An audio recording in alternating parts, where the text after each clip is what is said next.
नमस्कार साथियों। अपने चौहान वंश की अजमेर शाखा का टॉपिक चल रहा था और अजमेर शाखा में अपन इससे पहले अध्ययन कर चुके थे विग्रहराज चतुर्थ के बारे में। तो विग्रहराज चतुर्थ जो है विग्रहराज चौहान है, उनके बारे में अपन अध्ययन कर चुके थे। अब अपन देखिए आगे देखते हैं। विग्रहराज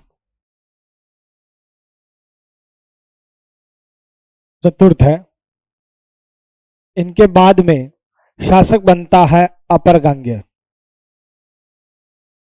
और अपरगांग्य के बाद शासक बनता है पृथ्वीराज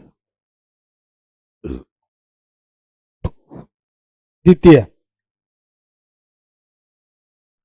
तो पृथ्वीराज द्वितीय और अपरगांग्य जो है इनका समय सन 1163 ईस्वी से 1169 ईस्वी तक का है।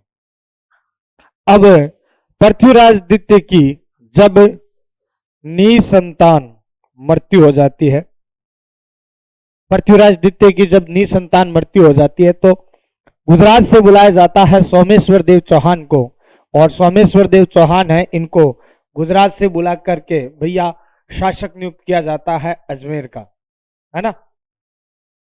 तो शासक बनते हैं सोमेश्वर देव चौहान। अब देखिए सोमेश्वर देव चौहान जो है, सोमेश्वर देव चौहान का समय सन 1169 ईस्वी से 1177 ईस्वी तक का है। इनकी कोई उपलब्धि नहीं है। पृथ्वीराज ने अपने भाई अपरगांग्य को पदच्युत कर दिया था और पदच्युत करके खुद शासक बन गया। 1163 से 69 तक दोनों ने शासन किया था। थे इसके अर्णोराज के ही पुत्र, और इसकी जब निसंतान मृत्यु हुई तो सोमेश्वर को बुलाया गया गुजरात से। दिमाग में आता है सर सोमेश्वर गुजरात क्या कर रहा था, क्यों गया हुआ था? तो सोमेश्वर कोई और नहीं, सोमेश्वर अर्णोराज चौहान और कांचन देवी का पुत्र था। सोमेश्वर अर्णोराज चौहान और कांचन देवी का बेटा था। जब अर्णोराज चौहान की मृत्यु हो गई तो अर्णोराज चौहान की मृत्यु के पश्चात कांचन देवी जो है वह सोमेश्वर को लेकर के गुजरात चली गई। अब कांचन देवी गुजरात चली गई, वहां पर उस समय जो कुमारपाल चालुक्य था, कुमारपाल चालुक्य के दरबार में सोमेश्वर देव का पालन पोषण हुआ था। सोमेश्वर देव का पालन पोषण है वह कहाँ होता है? कुमारपाल के दरबार में होता है। कुमारपाल के दरबार में रहते हुए अर्जुन नाम के एक शासक पर भी सोमेश्वर ने विजय प्राप्त की थी। सोमेश्वर ने स्वयं तथा अपने पिता यानी अर्णोराज चौहान की आदमकद मूर्तियां जो है, आदमकद का मतलब क्या होता है? आदमकद मूर्तियां, आदमी का जितना कद है उस कद के अकॉर्डिंग मूर्ति बनाना, उसको बोलते हैं आदमकद। तो सोमेश्वर ने स्वयं तथा अपने पिता की आदमकद मूर्तियां जो है वह आबू में स्थापित की थी।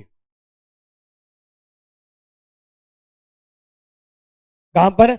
आबू में स्थापित की थी। और अर्णोराज चौहान की खुद की मूर्तियां बनाई और आबू में स्थापित की, और एक नवीन मूर्ति कला है इसका प्रारंभ किया था। यानी इससे पहले आदमकद मूर्तियां नहीं बनती थी, इन्होंने सोमेश्वर ने बनवाई थी। दूसरी उपलब्धि सोमेश्वर देव चौहान की है कि सोमेश्वर देव चौहान के द्वारा ही भैया क्या किया जाता है? कलचुरी वंश की राजकुमारी कर्पूर देवी से विवाह किया जाता है। कलचुरी वंश की राजकुमारी कर्पूर देवी से है वह सोमेश्वर विवाह करते हैं और इसी कर्पूरी देवी से फिर आगे चल करके पैदा हुए थे अपने पृथ्वीराज चौहान तृतीय। ठीक है ना। सोमेश्वर है, इनके समय में आबू पर भीमदेव चालुक्य का आक्रमण हुआ और भीमदेव चालुक्य से आबू की रक्षा करने के लिए सोमेश्वर गए थे और वहां पर भीमदेव चालुक्य से युद्ध करते हुए सोमेश्वर की मृत्यु हो जाती है भीमदेव चालुक्य के हाथों 1177 ईस्वी में। और सोमेश्वर देव की मृत्यु के पश्चात भैया सोमेश्वर देव का पुत्र और इस चौहान अजमेर की जो चौहान शाखा इसका अंतिम शासक महानतम शासक यानी पृथ्वीराज चौहान तृतीय जो है वह शासक बनता है। चलिए अब अपन अध्ययन करते हैं पृथ्वीराज चौहान तृतीय का। तो देखिए शासक बनते हैं पृथ्वीराज चौहान तृतीय। पृथ्वीराज चौहान तृतीय इनका समय सन 1177 ईस्वी से सन 1192 ईस्वी तक का है। 1177 ईस्वी से 1192 ईस्वी तक का समय है पृथ्वीराज चौहान तृतीय का। इस अजमेर शाखा के अंतिम महानतम और योग्य शासक थे पृथ्वीराज चौहान तृतीय, महत्वपूर्ण शासक थे। पृथ्वीराज चौहान तृतीय जो है इनकी प्रारंभिक कुछ बातें देख लेते हैं। जैसे पृथ्वीराज चौहान तृतीय का जो जन्म है वो सन 1166 ईस्वी में अनहिलवाड़ा में हुआ था। अब आप कहोगे अनहिलवाड़ा कहां पर है? गुजरात के अंदर है। अनहिलवाड़ा गुजरात में जो है वह है इनका जन्म हुआ था। तो सर गुजरात में कैसे हुआ? क्योंकि गुजरात में उस समय सोमेश्वर देव वहीं पर था। ठीक है ना। सोमेश्वर को कब बुलाया गया था? 1169 में बुलाया गया। ये बात है 1166 की। उस समय सोमेश्वर कहां पर था? गुजरात में था। अच्छा, पिता का नाम आपको पता ही है। पृथ्वीराज के पिता का नाम था सोमेश्वर देव और पृथ्वीराज की माता का नाम पता ही है। माता हो गई कौन है? कर्पूर देवी। कर्पूर देवी इनको कहा जाता है राजस्थान की, कर्पूर देवी को ही क्या बोलते हैं? राजस्थान की प्रथम महिला शासिका। क्यों कहते हैं राजस्थान की प्रथम महिला शासिका? तो ये देखिए क्यों कहते हैं। क्योंकि पृथ्वीराज चौहान का जो राज्याभिषेक हुआ वह कब हुआ था? पृथ्वीराज चौहान का राज्याभिषेक सन 1177 ईस्वी में हुआ अजमेर में। और पृथ्वीराज चौहान का जब राज्याभिषेक हुआ था उस समय पृथ्वीराज चौहान की आयु कितनी थी? मात्र 11 वर्ष की थी। तो मात्र 11 वर्ष की आयु में पृथ्वीराज चौहान जो है वह राजगद्दी पर बैठ गए थे। पृथ्वीराज चौहान का राज्याभिषेक हो गया था मात्र 11 वर्ष की आयु में। पृथ्वीराज चौहान 11 वर्ष की आयु में शासक बने। अच्छा, अल्पायु के थे। अल्पायु के थे। 11 वर्ष की आयु कितनी होती है? अल्पायु होती है। तो अल्पायु का होने के कारण प्रारंभ में लगभग 1 वर्ष तक इन्होंने अपनी माता कर्पूर देवी के संरक्षण में शासन किया। कर्पूर देवी ने पृथ्वीराज चौहान की संरक्षिका के रूप में शासन किया था 1 वर्ष। इसी कारण से कर्पूर देवी को कहा जाता है राजस्थान की प्रथम महिला शासिका। ये कर्पूर देवी इन्होंने 1 वर्ष तक पृथ्वीराज चौहान का प्रशासन संभाला था और इस दौरान पृथ्वीराज चौहान के रास्ते में आने वाली सभी विपदाओं को, सभी बाधाओं को इन्होंने दूर कर दिया। पृथ्वीराज चौहान का जो राज्य है वह निष्कंटक कर दिया। 12 वर्ष की आयु में अर्थात 1178 ईस्वी में पृथ्वीराज चौहान ने संपूर्ण प्रशासन है वह संपूर्ण प्रशासन अपने हाथ में ले लिया, संपूर्ण प्रशासन संभाला। परंतु इस 1 वर्ष की आयु में इस 1 वर्ष के कार्यकाल में कर्पूर देवी ने पृथ्वीराज चौहान का राज्य जो है वह निष्कंटक कर दिया था। इसमें जो कर्पूर देवी का सर्वाधिक सहयोग किया था, कर्पूर देवी की जो सर्वाधिक हेल्प की थी वह इनके देखिए प्रधानमंत्री थे कदम्बवास, या फिर इनको बोलते हैं केमास, और इनके सेनापति थे भुवनमल। कौन थे सेनापति? भुवनमल। इन्होंने कर्पूर देवी का सर्वाधिक सहयोग किया। कहा जाता है कि जिस प्रकार से गरुड़ ने राम और लक्ष्मण की नागफांस से रक्षा की, वैसे ही सेनापति कदमवास या केमास प्रधानमंत्री कदमवास या केमास और सेनापति भुवनमल ने भैया पृथ्वीराज चौहान को प्रारंभिक मुश्किलों से बचाया था, मार्ग में आने वाली सभी बाधाओं को दूर कर दिया।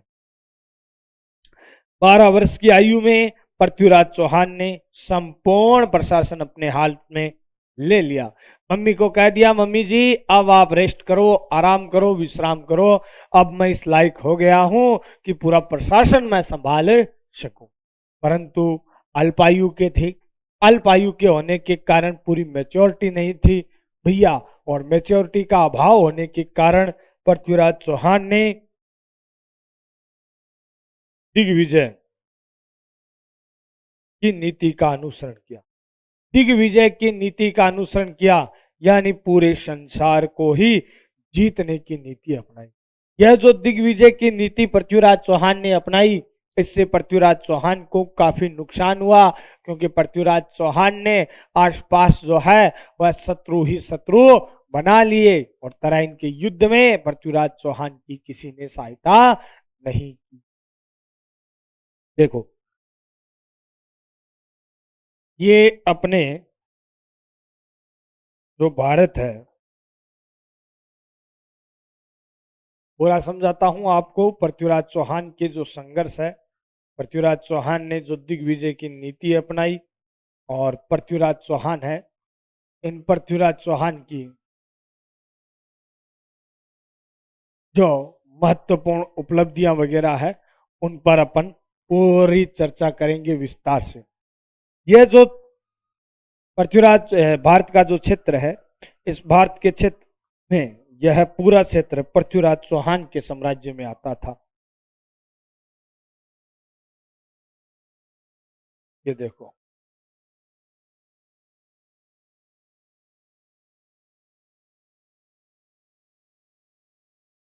अजमेर साम्राज्य में आता था, दिल्ली तक का संपूर्ण क्षेत्र ये अजमेर साम्राज्य में था। और देखो अजमेर का जो शासक है वह कौन था? अजमेर का शासक था पृथ्वीराज चौहान तृतीय। अब शुरुआती दौर से जो संघर्ष वगैरह चले थे वहीं से अपन बात करते हैं, और पृथ्वीराज चौहान के ऑल ओवर संघर्ष जो है वो अपन पढ़ेंगे। सबसे पहले पृथ्वीराज चौहान के विरुद्ध देखो 1178 ईस्वी की बात है। 1178 ईस्वी में पृथ्वीराज चौहान के चाचा थे नागार्जुन, और पृथ्वीराज चौहान के चाचा नागार्जुन द्वारा जो है वह पृथ्वीराज के विरुद्ध विद्रोह कर दिया गया था। नागार्जुन कौन था? पृथ्वीराज चौहान का चाचा था, अपरगांगे का भाई था। अपरगांगे ने पहले गद्दी पर अपना अधिकार जताया था, क्योंकि अपरगांगे का ये मानना था कि ये जो गद्दी है ये मेरी है, मेरे भाई पृथ्वीराज द्वितीय ने मुझसे ये छीन ली थी, पृथ्वीराज पर इसका कोई अधिकार नहीं है, ये संपूर्ण गद्दी है वो मेरी है, और उसने विद्रोह कर दिया। उस समय संरक्षिका माता कर्पूर देवी जो है, माता कर्पूर देवी के द्वारा उसके विद्रोह का दमन कर दिया गया। अपरगांगे की मृत्यु के पश्चात उसके भाई नागार्जुन ने पृथ्वीराज चौहान के विरुद्ध विद्रोह कर दिया और राजगद्दी पर अपना अधिकार जताया। नागार्जुन का क्या तर्क था? नागार्जुन का तर्क था कि भैया ये जो गद्दी है ये मेरे भाई पर अपरगांगे की थी, और सोमेश्वर है ये इसका योग्य है, या फिर जायज उत्तराधिकारी नहीं था तो फिर पृथ्वीराज भी नहीं है, और इस गद्दी पर मेरा अधिकार है भाई की मृत्यु के बाद।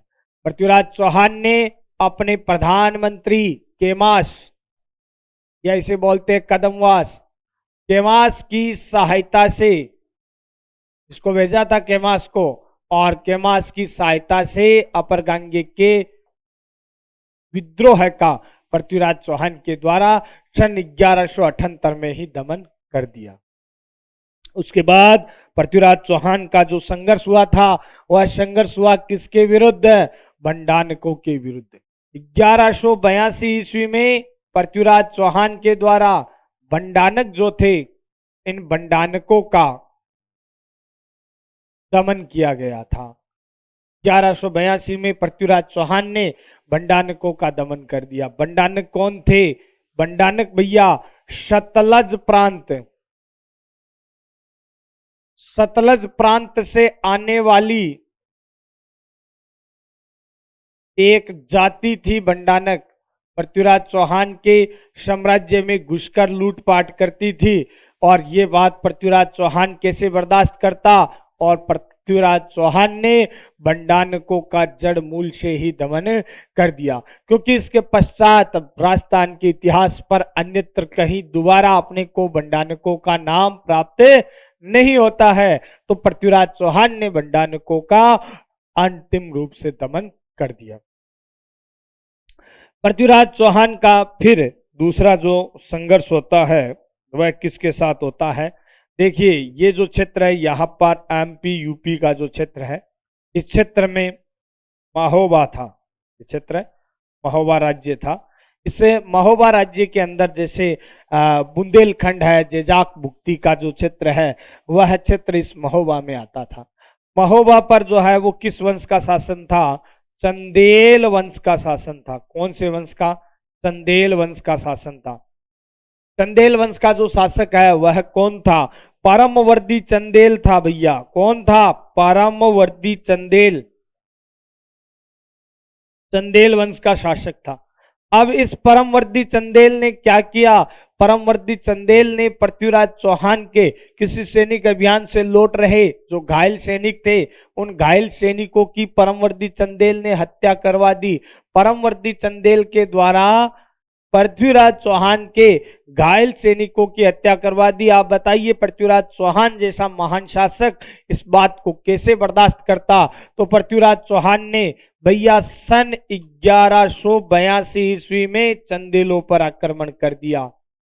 1182 ईस्वी में चंदेलों पर आक्रमण करके इन चंदेल या महोबा का दमन कर दिया। परमवर्दी चंदेल को बुरी तरह पराजित किया और महोबा का बड़ा सा हिस्सा जो है वह चौहान साम्राज्य में शामिल कर लिया। यहां पर पृथ्वीराज चौहान ने अपनी सेना भी तैनात कर दी। परमवर्दी चंदेल और पृथ्वीराज चौहान का ये जो संघर्ष हुआ था, इस संघर्ष में परमवर्दी चंदेल के दो योग्य सेना नायक थे। परमवर्दी चंदेल के सेना नायक थे भैया कौन? आल्हा एवं उद्दल। परमवर्दी चंदेल के सेना नायक थे आला और उद्दल। परमवर्दी चंदेल के सेना नायक आला और उद्दल जो है वह इस संघर्ष में वीर गति को प्राप्त हो गए। आज भी संपूर्ण भारतीय इतिहास में आला और उद्दल जो है, ये आला और उद्दल मातृभूमि की रक्षा के लिए जाने जाते हैं। आला और उद्दल किस लिए जाने जाते हैं?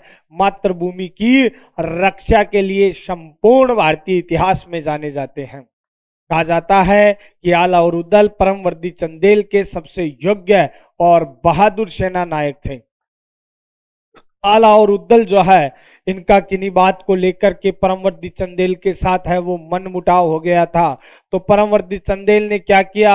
आला और उद्दल को राज्य से निष्कासित कर दिया। आला और उद्दल को जब परमवर्दी ने राज्य से निष्कासित कर दिया तो आला और उद्दल जो है वह चले जाते हैं कनौज। इधर पड़ोसी राज्य था कनौज, कनौज चले गए। कनौज चले गए। अच्छा, कनौज चले जाते हैं। कनौज जाकर के आला और उद्दल रहने लग जाते हैं। वहां पर जयचंद गढ़वाल था, उन्होंने संरक्षण दिया। परंतु जब परमवर्दी चंदेल पर पृथ्वीराज चौहान ने आक्रमण किया तो उस समय जो है यह परमवर्दी चंदेल घबरा गया और परमवर्दी चंदेल ने अपने सेना नायक आला और उद्दल जो है इन आला उद्दल को पत्र लिखा, बोले हे आला और उद्दल, तुम्हारी मातृभूमि खतरे में है, पृथ्वीराज चौहान ने तुम्हारी मातृभूमि पर आक्रमण कर दिया है। अब मातृभूमि की जब बात आई तो आला और उद्दल ने क्या किया, पिछले सारे गिले शिकवे बुला दिए और पिछले सारे गिले शिकवे बुला करके आला और उद्दल जो है वह मातृभूमि की रक्षा के लिए आ गए यहाँ महोबा और पृथ्वीराज चौहान के साथ है और संघर्ष करते हुए आला और उद्दल वीर गति को प्राप्त हो गए। पृथ्वीराज चौहान के साथ संघर्ष करते हुए आला और उद्दल वीर गति को प्राप्त हो गए। यह जो आला और उद्दल है आज भी भारतीय इतिहास में है, वह है भैया मातृभूमि की स्वतंत्रता के लिए, मातृभूमि की रक्षा के लिए, देशभक्ति देश प्रेम के लिए प्रसिद्ध है। लोकगीतों में आज भी आला और उद्दल को गाया जाता है। पृथ्वीराज चौहान का जो दूसरा संघर्ष हुआ था, ये दूसरा संघर्ष गुजरात के साथ, देखो इधर गुजरात का उस समय जो शासक है, यह देखो गुजरात में चालुक्य वंश का शासन था, अपने को पता ही है, पीछे अपन ने संघर्ष देखे ही है। चालुक्य वंश का गुजरात पर शासन था। चालुक्य वंश का जो शासक है वह था भीमदेव चालुक्य द्वितीय। भीमदेव चालुक्य द्वितीय जो है यह गुजरात का शासक था। संघर्ष होने का एक कारण तो आपको पता ही है कि भैया भीमदेव चालुक्य के हाथों पृथ्वीराज चौहान का पिता सोमेश्वर देव चौहान मारा गया था और सोमेश्वर देव चौहान की भीमदेव के साथ संघर्ष में ही मृत्यु हुई थी। अब पृथ्वीराज जैसा शासक अपने पिता की मृत्यु भीमदेव से लेगा, मृत्यु का बदला अब भीमदेव से लेगा कि नहीं लेगा, जाहिर सी बात है लेगा। और पृथ्वीराज चौहान ने अपने पिता की मृत्यु का बदला भी लिया और भीमदेव चालुक्य जो है इसको पराजित किया।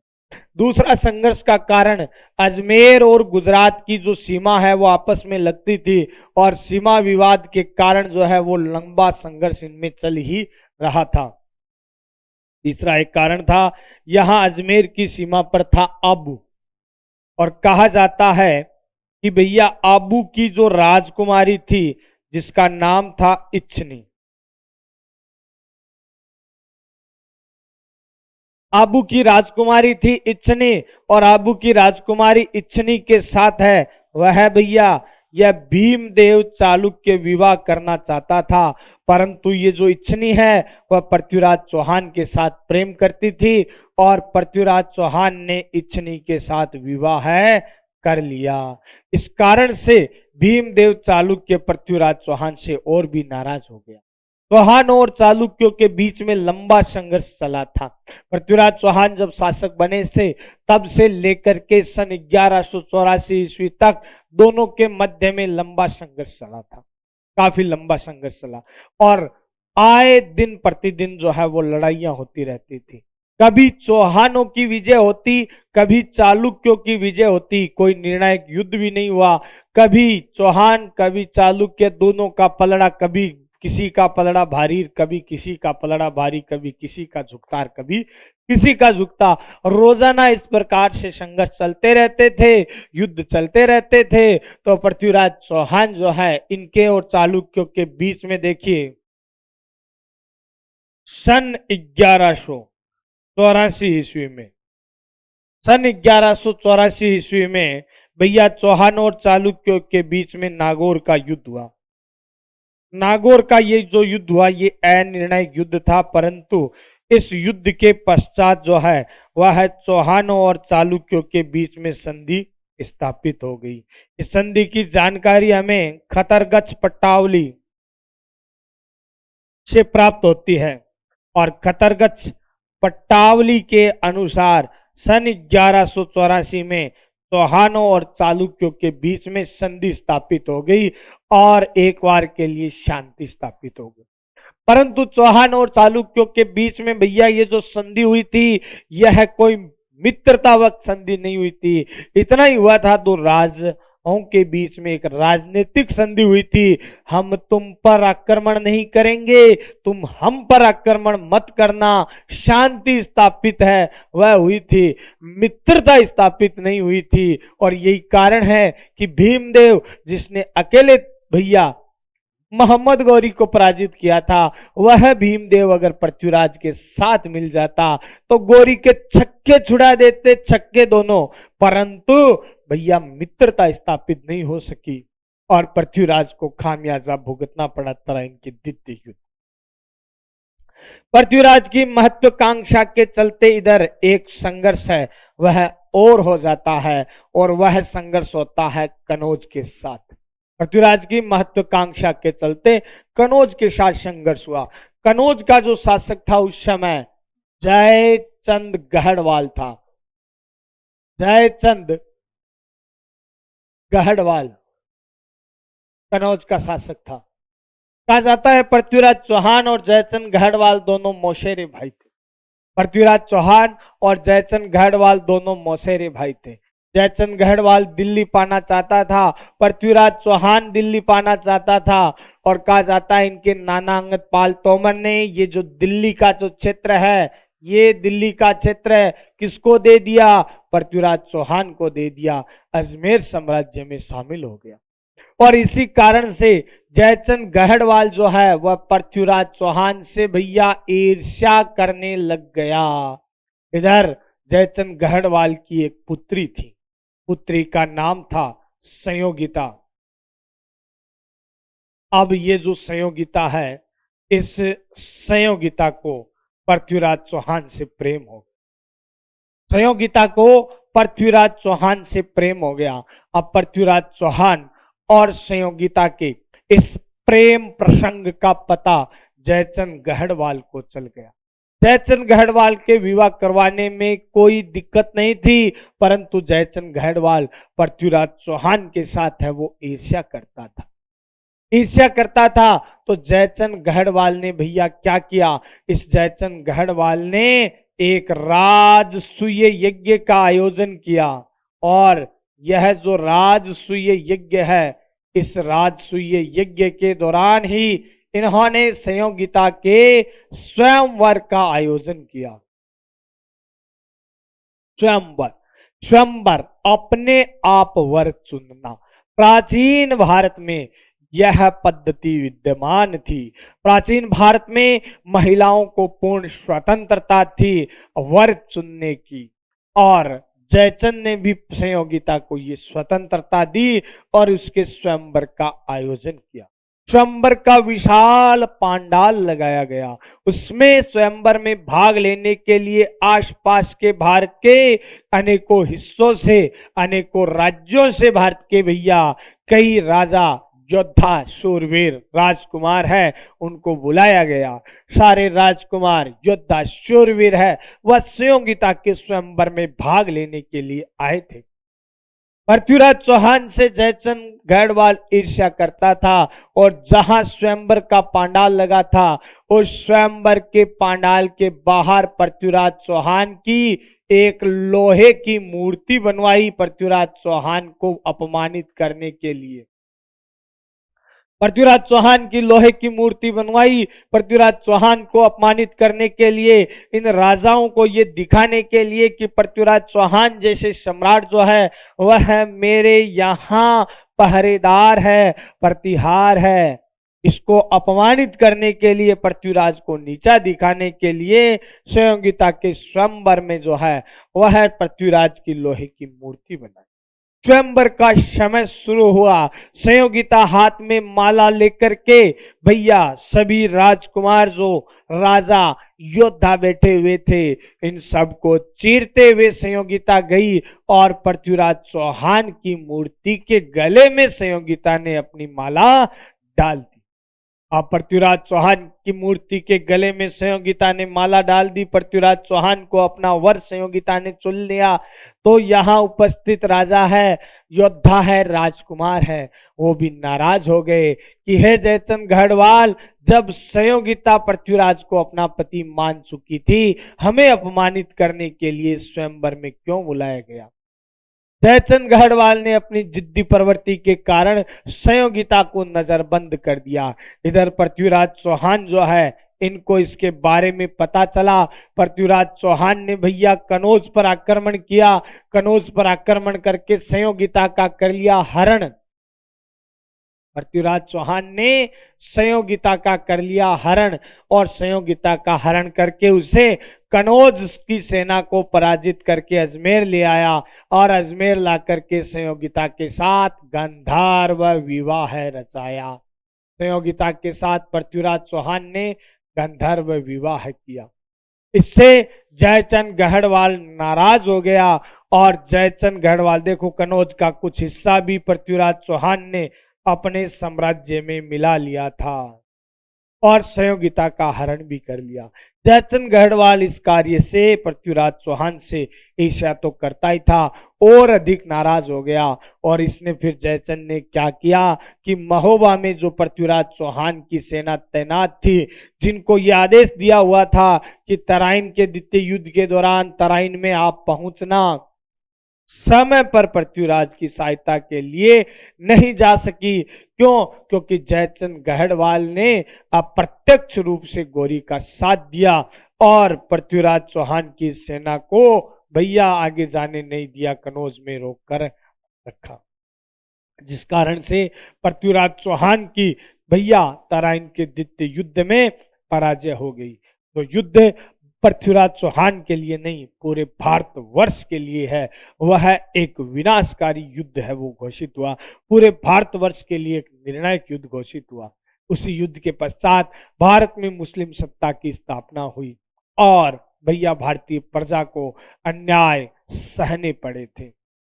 इधर इसी युद्ध के बाद में जो है वह भैया पूरी क्षेत्र में गौरी का जो सेनापति था बख्तियार खिलजी, जिसने भारत के कई प्राचीनतम विश्वविद्यालयों को नष्ट कर दिया और भारतीय जनता को भैया लूट, खसोट, बलात्कार जैसी घटनाओं का सामना करना पड़ा। तब से ये जो जयचंद गढ़वाल है, इस जयचंद गढ़वाल को देशद्रोही के रूप में देखा जाने लग गया, जिसने गौरी की अप्रत्यक्ष रूप से जो है वह सहायता की थी और भारत को एक बड़े अंधकार के अंदर डाल दिया था। तब से आज भी जो है वह जो भी देशद्रोही होता है, देश के साथ विश्वासघात करता है, उसको आज भी हम भारतीय जयचंद के नाम से संबोधित करते। परंतु इसमें केवल जयचंद का ही दोष नहीं, पृथ्वीराज चौहान ने आसपास अपने शत्रु ही शत्रु बना लिए थे और इन्हीं शत्रुओं के कारण पृथ्वीराज चौहान है, इसकी किसी ने सहायता नहीं की। उल्टा सभी खुश हुए थे जब गौरी ने पृथ्वीराज चौहान को। तो ये पृथ्वीराज चौहान के आंतरिक संघर्ष थे, आपके सामने है। तो पृथ्वीराज चौहान के इन आंतरिक संघर्षों के पश्चात है वह पृथ्वीराज चौहान के महत्वपूर्ण संघर्ष, यानी कि पृथ्वीराज चौहान और गौरी के बीच में जो संघर्ष हुआ, उस संघर्ष का अपन अध्ययन करेंगे। चलिए आगे चलते हैं और अपन अध्ययन करते हैं चौहान तुर्क संघर्ष का। चौहान तुर्क संघर्ष। इस चौहान तुर्क संघर्ष की अपन बात करते हैं तो देखिए,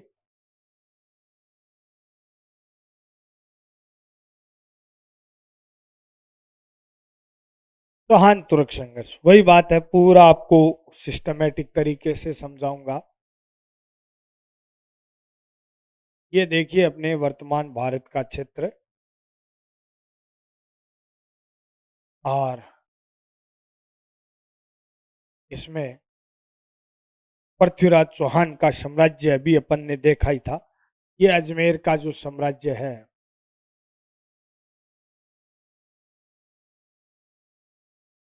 और इधर एमपी यूपी तक का दिल्ली का पूरा क्षेत्र पृथ्वीराज चौहान के साम्राज्य में आता। ये अजमेर का साम्राज्य और यहाँ का शासक अपने पृथ्वीराज।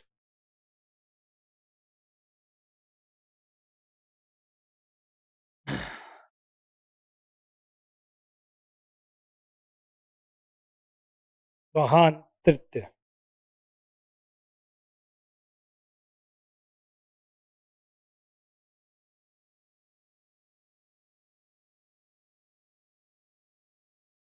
अजमेर का शासक पृथ्वीराज चौहान तृतीय। इधर गजनी, देखो यहां पर पाकिस्तान का क्षेत्र हो गया और ये इधर हो गया अफगानिस्तान का क्षेत्र और यहां पर था गजनी और गजनी का शासक था शहाबुद्दीन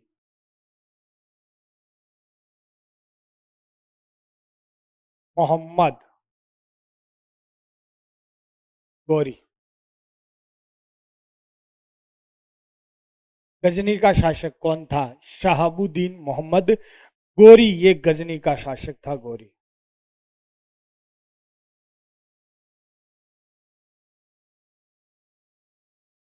गोरी ने भारत पर सर्वप्रथम आक्रमण किया था सन 1178 ईस्वी में और गोरी सर्वप्रथम इधर पश्चिमी गुजरात की साइड से भारत पर आक्रमण करता है।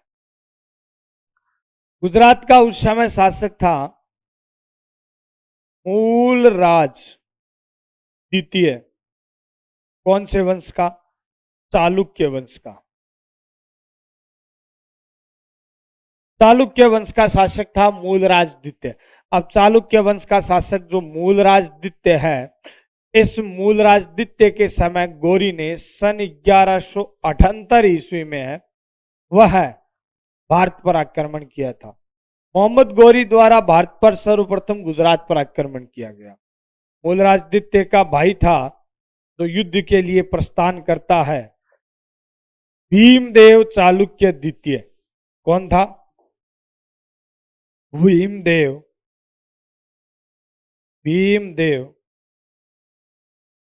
चालुक्य द्वितीय। और भीमदेव चालुक्य द्वितीय और मोहम्मद गोरी के बीच में भैया अनहिलवाड़ा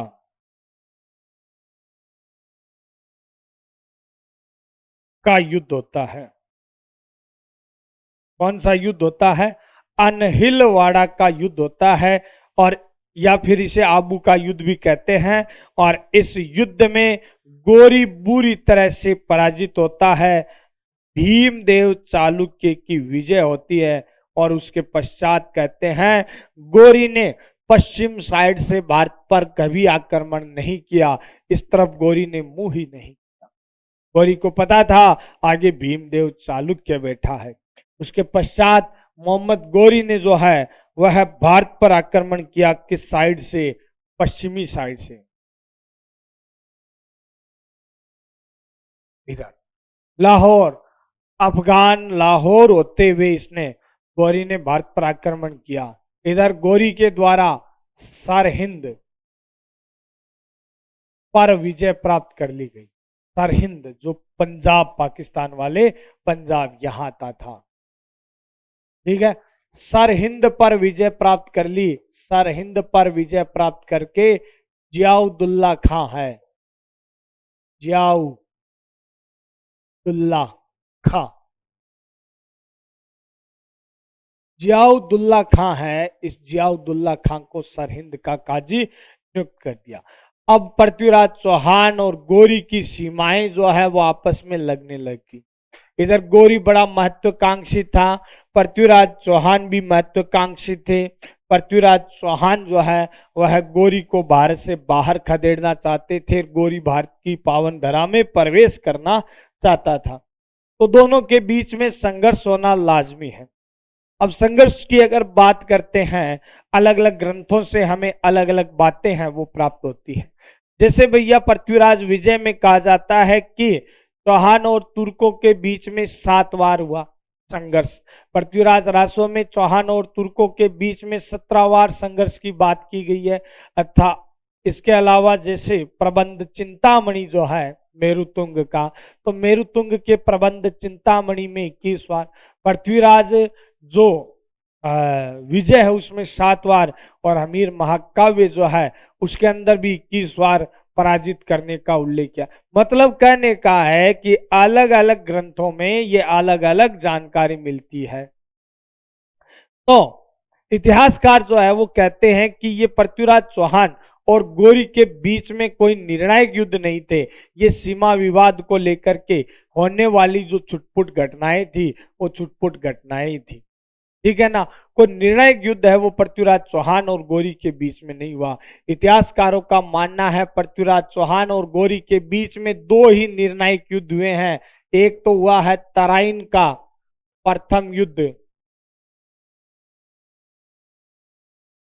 1191, और दूसरा हुआ है तराइन का द्वितीय युद्ध। तराइन का द्वितीय युद्ध है, ये हुआ है 1192 में। ये 2 ही निर्णायक युद्ध है, वह है पृथ्वीराज चौहान और मोहम्मद गोरी के बीच में हुए हैं। बाकी सीमा विवाद को लेकर छुटपुट घटनाएं थी। तराइन इधर करनाल हरियाणा के अंदर है, करनाल हरियाणा में ये तराइन का मैदान है। यहां तक गोरी घुस गया था तो संभव सी बात है युद्ध होना ही था। तराइन का जो प्रथम युद्ध हुआ, इस तराइन के प्रथम युद्ध की बात सुनिए। तराइन के प्रथम युद्ध के दौरान दिल्ली का पृथ्वीराज चौहान है, इनका सामंत था गोविंद देव या गोविंदराज, दिल्ली का सामंत था पृथ्वीराज का। इसने गोरी पर अपने भाले से इतना जबरदस्त प्रहार किया कि गोरी घोड़े से गिर गया और गोरी जो है वो घायल हो गया। गोरी को घायल अवस्था में इसके खिलजी सैनिक है वो गोरी को उठा करके यहां से भाग गए।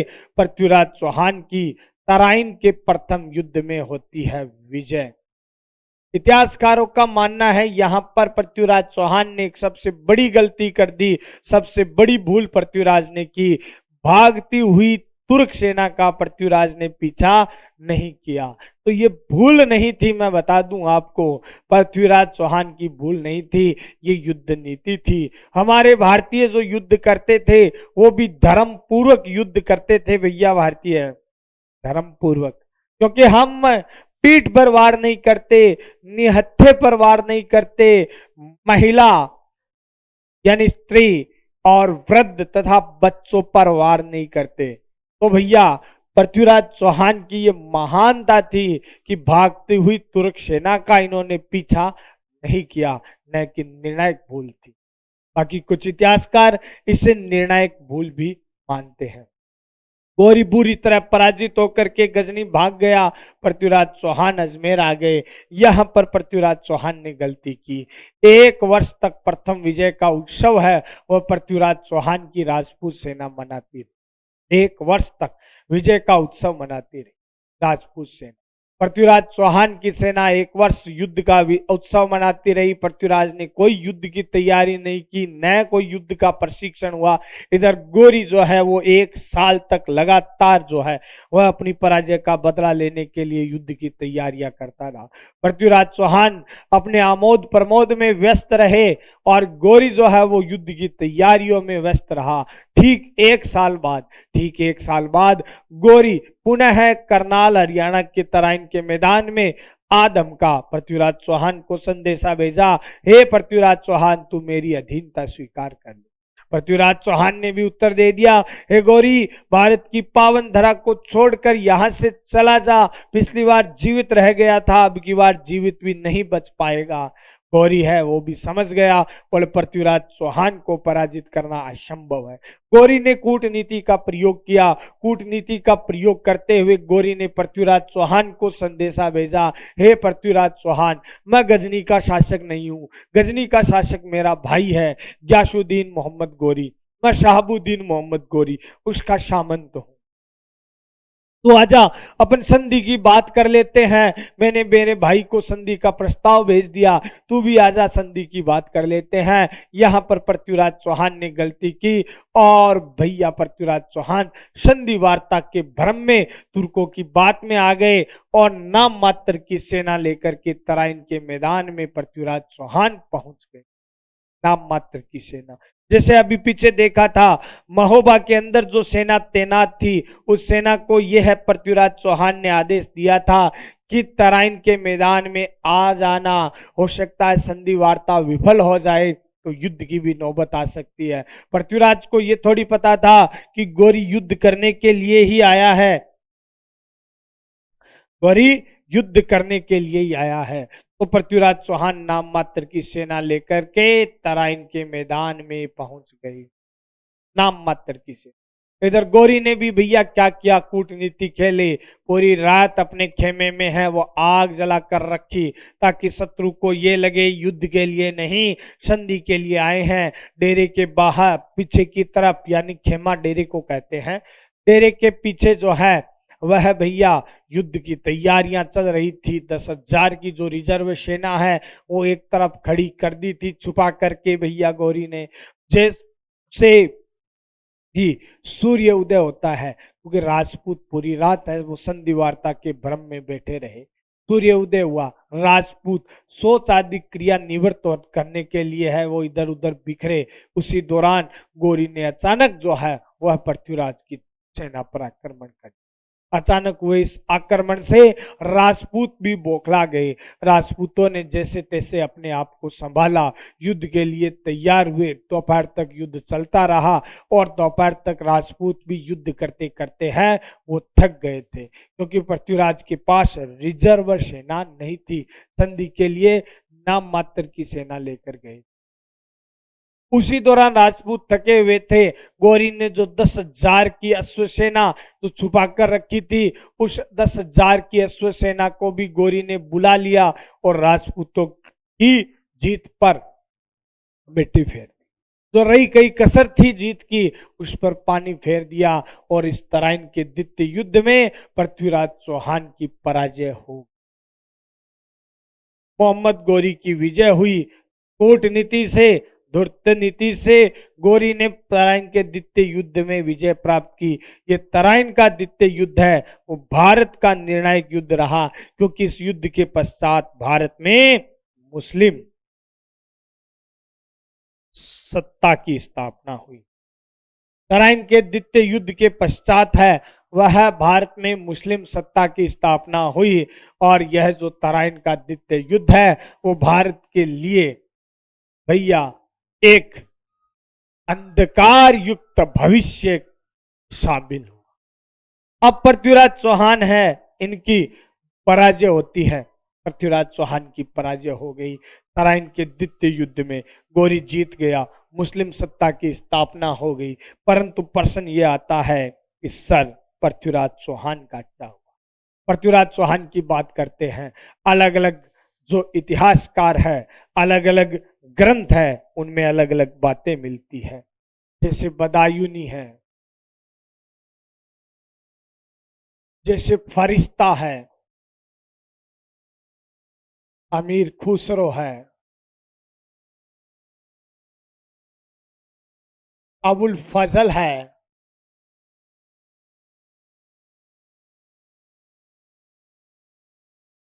अलग अलग मुस्लिम इतिहासकारों ने भी अलग अलग बातें कही है।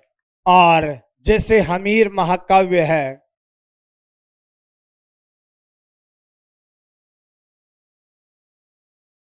पृथ्वीराज रासो है,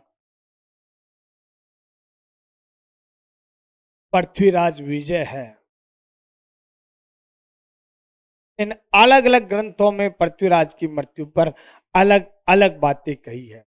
बदायूनी कहता है कि भैया युद्ध के मैदान से भागते हुए मारा गया। फरिश्ता कहता है बंदी बना लिया गया और फिर षड्यंत्र करते हुए पाया गया तो पृथ्वीराज को मार दिया गया।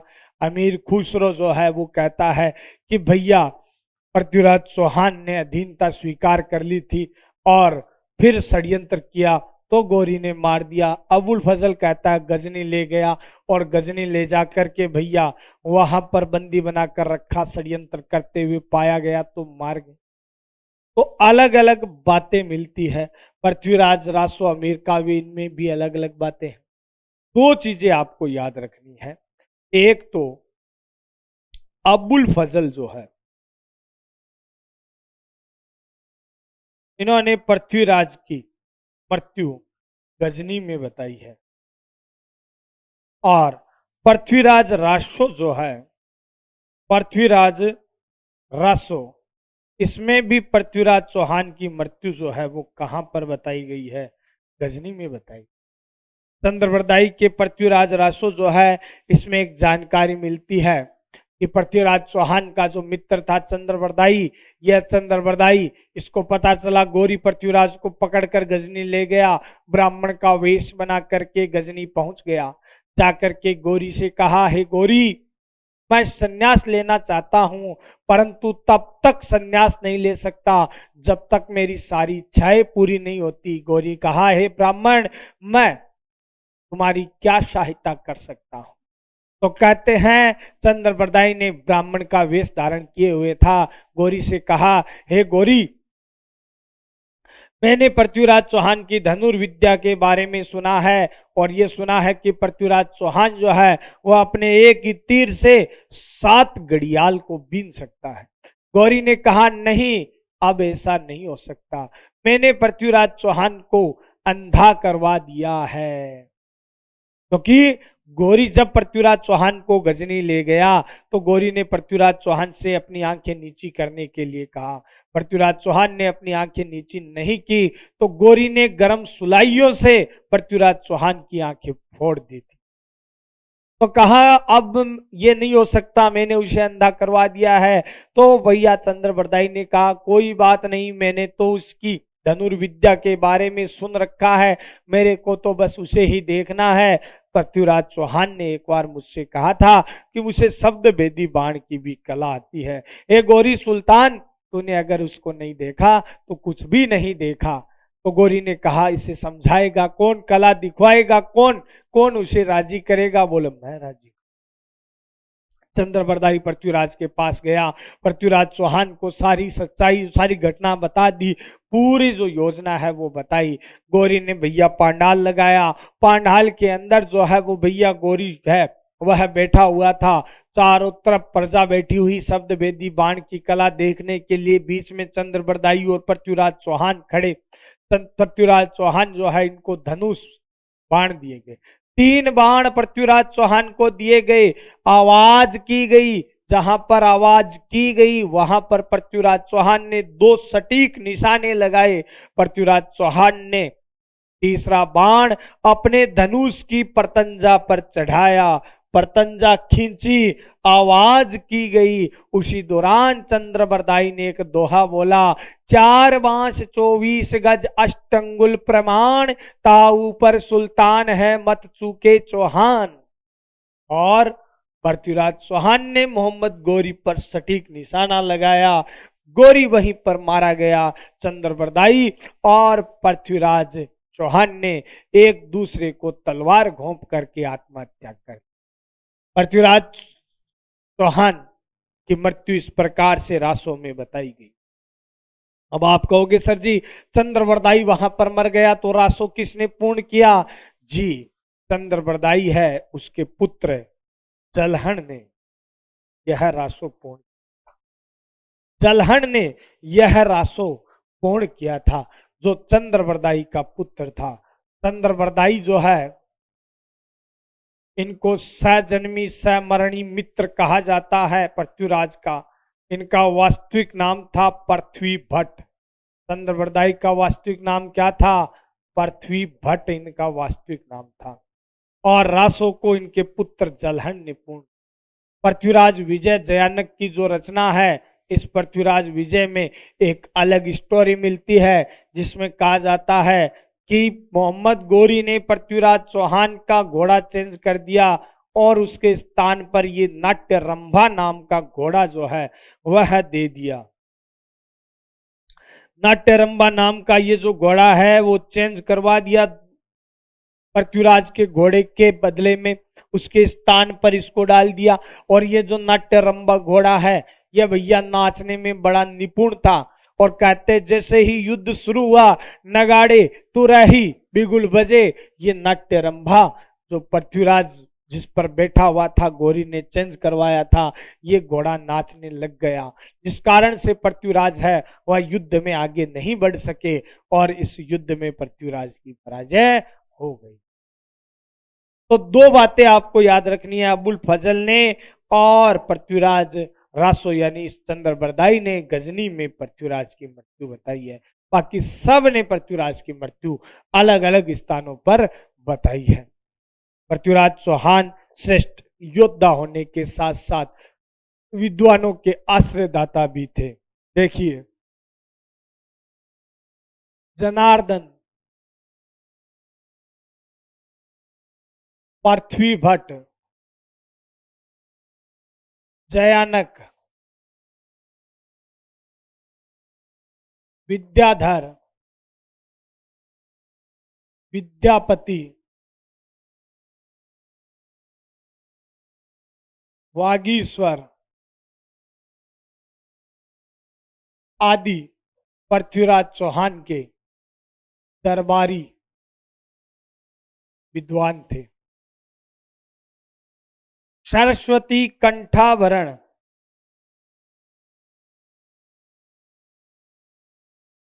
जो संस्कृत विद्यालय है यह तात्कालीन समय में पृथ्वीराज के समय शिक्षा का प्रमुख केंद्र हुआ करता था। पृथ्वीराज चौहान है, पृथ्वीराज चौहान के जो जानकारी स्रोत है उनको देखिए। जैसे नंबर 1 जयानक, पृथ्वीराज विजय,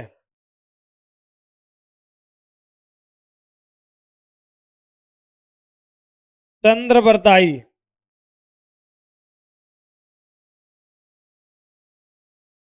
पृथ्वीराज रासो,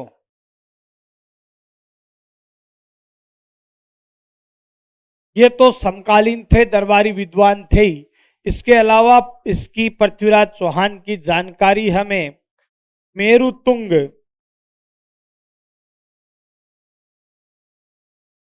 मेरुतुंग की रचना है प्रबंध चिंतामणि, मेरुतुंग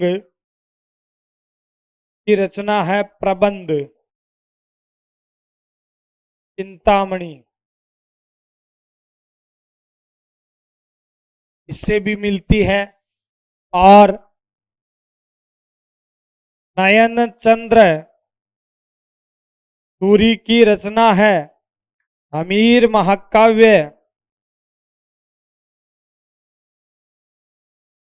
इससे भी जानकारी मिलती है। फरिश्ता की है तारीख फरिश्ता, इससे भी पृथ्वीराज की जानकारी मिलती है, तारीख फरिश्ता। और अमीर खुसरो की खजाइन,